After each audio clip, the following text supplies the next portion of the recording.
மற்றவங்களே எல்லாம் ஸ்டார்ட் பண்ணியாச்சு. ஆமாம், இங்கே ஸ்டார்ட் பண்ணியாச்சு.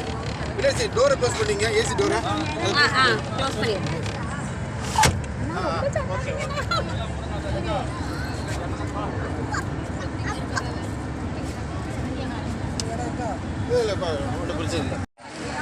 இதுதான் நாங்கள் வந்த பஸ்.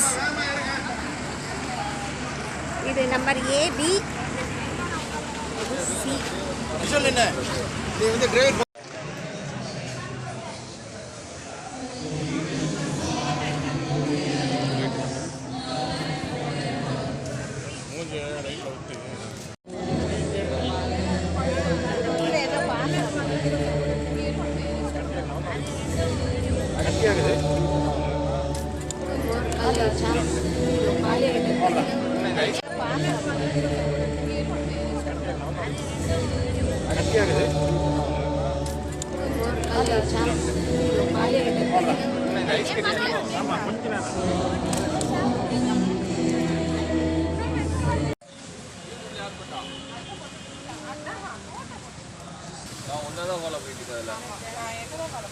தண்ணி நமக்கு தெரியும். இதில் வீடியோவில் தெரியும்.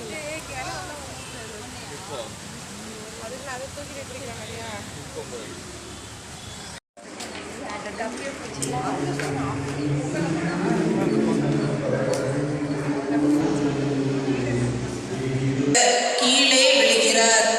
இறை இயேசுவே, உம்மை ஆராதித்து வணங்கி நன்றி கூறுகின்றோம். உமது பாரமான சிலுவையால் எம்மை மீட்டுக் கொண்டீர். நிலம் பேசுகிறது. அகழ்வாரை தாங்கும் நிலம் போல என்று சொல்வார்களே, அந்த நிலம்தான் பேசுகிறேன். அகிலத்தை படைத்தவனையே அரவணைத்துக் கொள்ளும் வாய்ப்பு எனக்கு. தாங்கி நிற்பதற்காக படைக்கப்பட்ட என்மேல் தடுக்கி விழுகிறார் இயேசு.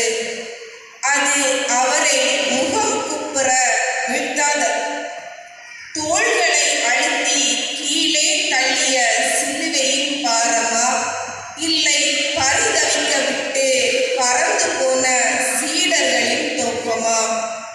நடக்க பழகிய பருவத்தில் தடுக்கி விழாமல் நடை பழகியவர்கள் யாரும் இல்லை. ஆனால் பழக பழக நடையை கூட்டி விழுவதை குறைப்பதில் தானே அர்த்தம் இருக்கிறது. வாழ்வின் அனுபவம் பிறக்கிறது. இன்று உங்களில் எத்தனை பேர் உயிரையும் உறவுகளையும் சிதைக்கும் போதையில் விழுந்து கிடக்கிறீர்கள்? உறவுகளையும் உணர்வுகளையும் வதைக்கும் காமத்தில் விழுந்து கிடக்கிறீர்கள். நம்பிக்கையையும் பாசத்தையும் தகர்க்கும் சந்தேகத்தில் விழுந்து கிடக்கிறீர்கள். மதிப்பையும் மரியாதையையும் குலைக்கும் தாழ்வு நிலையில் வீழ்ந்து கிடக்கிறீர்கள். வீழ்வது தவறல்ல, ஆனால் என்னில் வீழ்ந்து கிடப்பதில் சுகம் கொண்டு கொள்வதுதான் தவறு. விதையென விழுந்த உயிர் பயிரென எழுவது போல், மழையென விழுந்த நீர் மேகமாய் எழுவது போல் உங்கள் வீழ்ச்சிகளில் எழுச்சி காணுங்கள். வாழ்வதில் அர்த்தம் காணுங்கள். மண்ணில் விழுந்த போதும் மீண்டெழுந்த இயேசு உங்கள் எழுச்சிக்கு துணை புரியட்டும். ஜெபம்.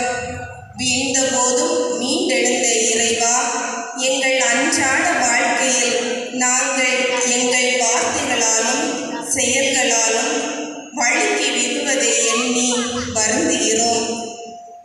உம்மை போல நாங்களும் எங்கள் வீழ்ச்சிகளில் துவண்டு விடாமல் துணிந்தெழுந்து பயணிக்க உம்மதருள் தாரும். எங்கள் மேல் இரக்கமாயிரும் ஆண்டவரே, எங்கள் மேல் இரக்கமாயிரும். இறந்த நம்பிக்கையாளர்கள்